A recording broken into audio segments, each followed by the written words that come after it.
Alright, so back. I'm going to continue with our discussion of U substitutions. And this time we're going to talk about U substitutions with trig functions. So here we have sine of x dx. So you know the integral of sine of x dx. By definition, it's negative cosine x plus c. And remember, once again, we can only integrate nice things like this. So let's say that I have an integral of sine. In this case, let's create a function here. Let's make it sine x, integral x sine x squared plus 3 dx. Now, you can look at this problem. See that this is not in the general form. It is not in this form right here. So we cannot integrate. We have to do a U substitution. And our U, in this case, is going to be the angle with the trig function. In a big amount of time, big proportion amount of time, it will be. So U is going to be equal to x squared plus 3. What do you do with the U? We always do the same thing with the U. I'm going to write du dx equals 2x. The derivative of 3 is 0. Once again, we look back at our problem. I need to have an x dx. But I have this 2, so I have to get rid of this 2, keep the x, and I need a dx. And I'm going to do it all at the same time. So I'm going to multiply this side by 1/2. Multiply this side by 1/2. Now, I'm going to multiply this side by dx, this side by dx. So I end up with 1/2 du equals x dx. And there it is. X dx, x dx. That tells me that it's okay for me to now integrate the left side. The right side is the old integral, the new side is the new integral. So I'm going to write 1/2 integral. Our function that we got our u from is sine of u du. Now, look at this. Is this in the general form? It is. It says integral sine u du.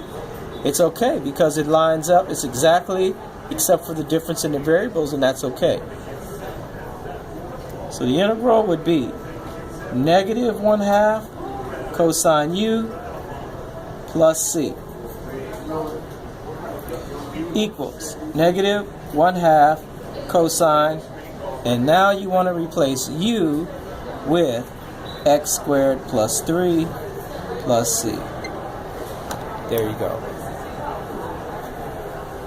Okay? So let's look at some other U substitutions.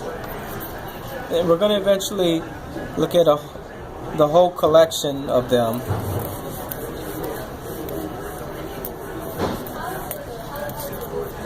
Suppose we have a problem that looks like this.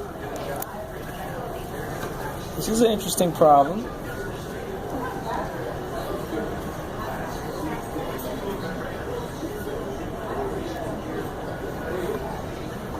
We can't integrate that problem because it's not in this form. It's not in the x to the 1/2 form. But watch what happens.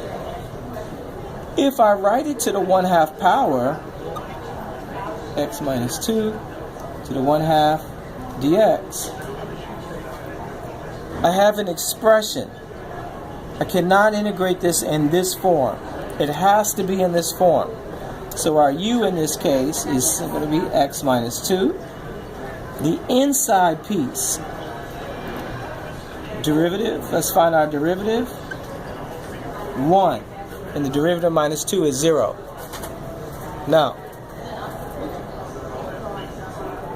we need a dx because there's nothing else here. I multiply both sides. Du equals dx. So that means dx matches up with dx, so we can replace it with du. Put our u back in, but we're going to make it to the 1/2 power du.